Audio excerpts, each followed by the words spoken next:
గుంటూరు అంబేద్కర్ భవన్లో ఎంఆర్పీఎస్ రాష్ట్ర నాయకులు ఉసురుపాటి బ్రహ్మయ్య మాదిగ మీడియా సమావేశాన్ని ఏర్పాటు చేశారు. ఈ సందర్భంగా ఆయన మాట్లాడుతూ 1994లో వర్గీకరణ ఉద్యమం మొదలైందన్నారు. 2000 నుండి 2004 వరకు చంద్రబాబు ప్రభుత్వంలో వర్గీకరణ అమలు జరిగింది. 2004లో వర్గీకరణ అమలు ఆపేశారన్నారు. ఈ రోజు సుప్రీంకోర్టు తీర్పుతో న్యాయం, ధర్మం బతికిందని హర్షం వ్యక్తం చేశారు. గతంలో పార్లమెంట్లో చట్టం చేయాలనే అంశాన్ని ఎంఆర్పీఎస్ నాయకత్వం నిర్లక్ష్యం చేసిందన్నారు. తెలంగాణ ప్రభుత్వం వర్గీకరణకు అనుకూలంగా విద్య, ఉద్యోగ అవకాశాలు కల్పిస్తామని ముందుకు వచ్చిందన్నారు. అప్పట్లో వర్గీకరణ చేసిన చంద్రబాబు ఇప్పుడు ఏపీ ముఖ్యమంత్రిగా ఉండడం సంతోషంగా ఉందన్నారు. ఎంతో మంది ఎంఆర్పీఎస్ నాయకులు అసువులు బాశారని, ఈ విజయం అమరవీరులకి అంకితమని తెలిపారు.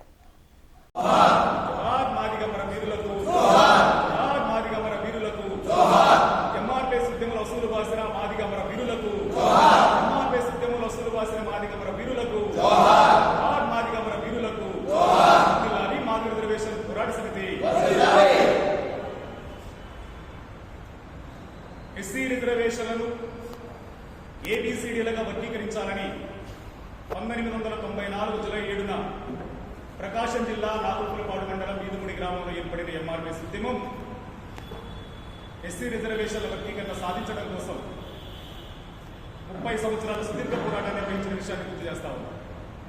30 సంవత్సరాల పోరాటంలో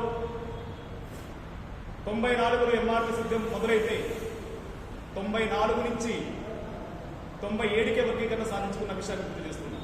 97 నుంచి కొన్ని టెక్నికల్ కారణాలతో 1-2 సంవత్సరాల జాప్యం తర్వాత 1999 నుంచి 2004 వరకు వర్గీకరణ అమలైన విషయాన్ని గుర్తు చేస్తూ ఆ రోజు అమలు కారకమైనటువంటి అప్పటి ముఖ్యమంత్రి, ఇప్పటి ముఖ్యమంత్రి నారా చంద్రబాబు నాయుడు గారికి ప్రత్యేక ధన్యవాదాలు తెలియజేస్తాం.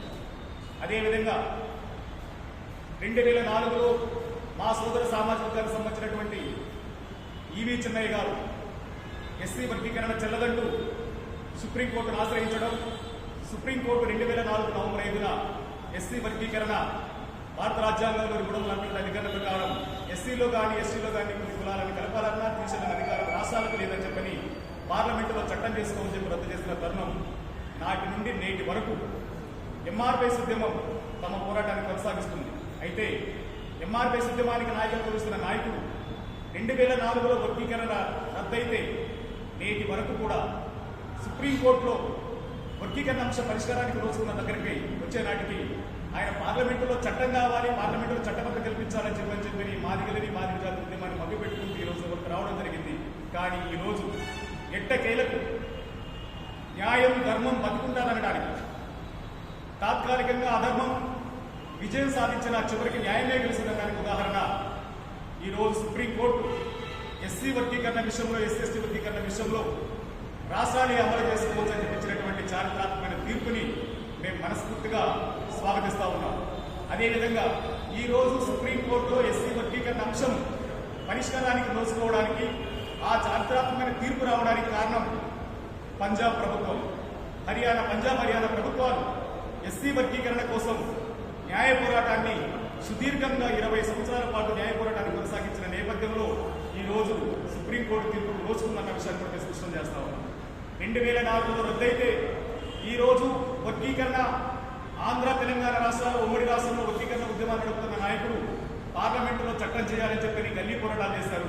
కానీ సుప్రీంకోర్టులో వర్గీకరణ రద్దయిన నాటి నుండి నేటి వరకు పంజాబ్, హర్యానా ప్రభుత్వాలు వర్గీకరణ అంశంలో సుప్రీంకోర్టులో కొట్లాడటం జరిగింది.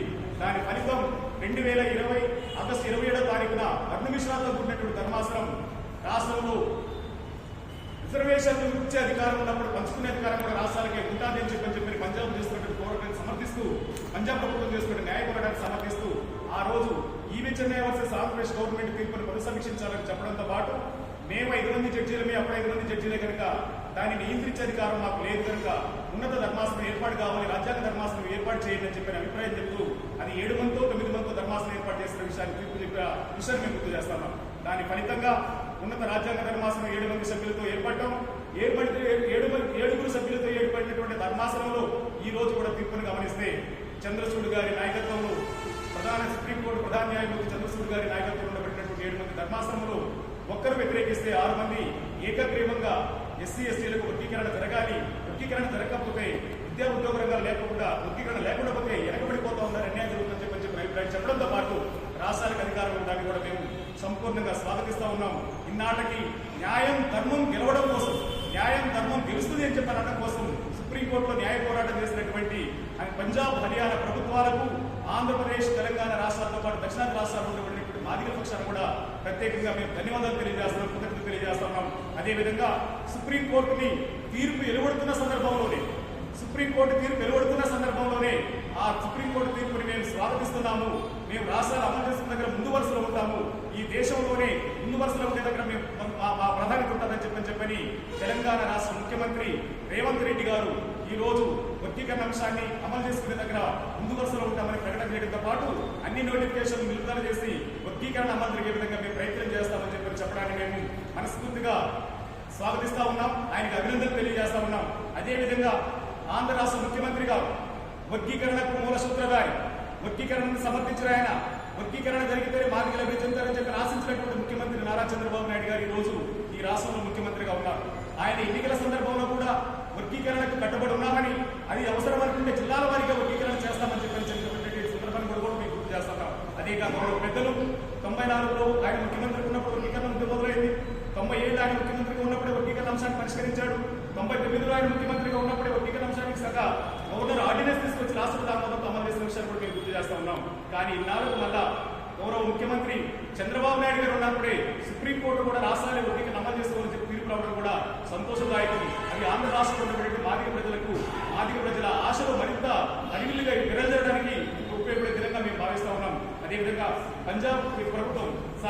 తెలంగాణ రాష్ట్ర ప్రభుత్వం ఏ విధంగా అయితే తీర్మానం చేసిందో, తెలంగాణ రాష్ట్ర ప్రభుత్వం ఏ విధంగా వర్గీకరణ అంశం మీద ముందుకు పోతుందో అదేవిధంగా ఆంధ్ర రాష్ట్ర ప్రభుత్వం కూడా ముందుకు వెళ్లాలని, ఆంధ్ర రాష్ట్ర ప్రభుత్వం కూడా వర్గీకరణ అంశం పట్ల సత్వరమే అమలు చేయడం కోసం చర్యలు తీసుకోవాలని మేము విజ్ఞప్తి చేస్తూ, ఎంఆర్పీఎస్ ఉద్యమం 30 సంవత్సరాల పోరాటంలో ఎవరి సొత్తు కాదని, ఎంఆర్పీఎస్ ఉద్యమం 30 సంవత్సరాల పోరాటంలో అనేక మంది కార్యకర్తలు తమ రక్తాన్ని చెమటగా నిర్మించిన ఉద్యమం ఎంఆర్పీఎస్ ఉద్యమని, అనేక మంది అసూలు బాసిన ఉద్యమం ఎంఆర్పీఎస్ ఉద్యమం చెప్పని మేము తెలియజేస్తా ఉన్నాం.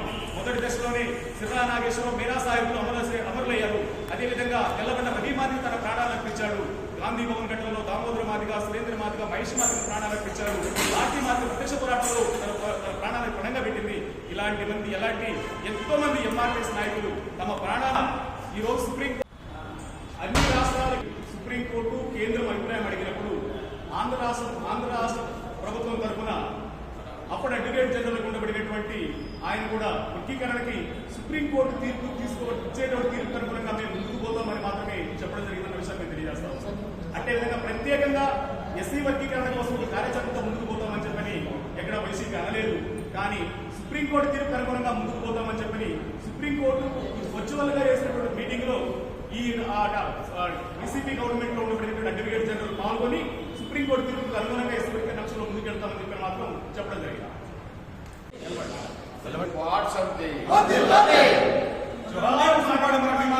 జోహార్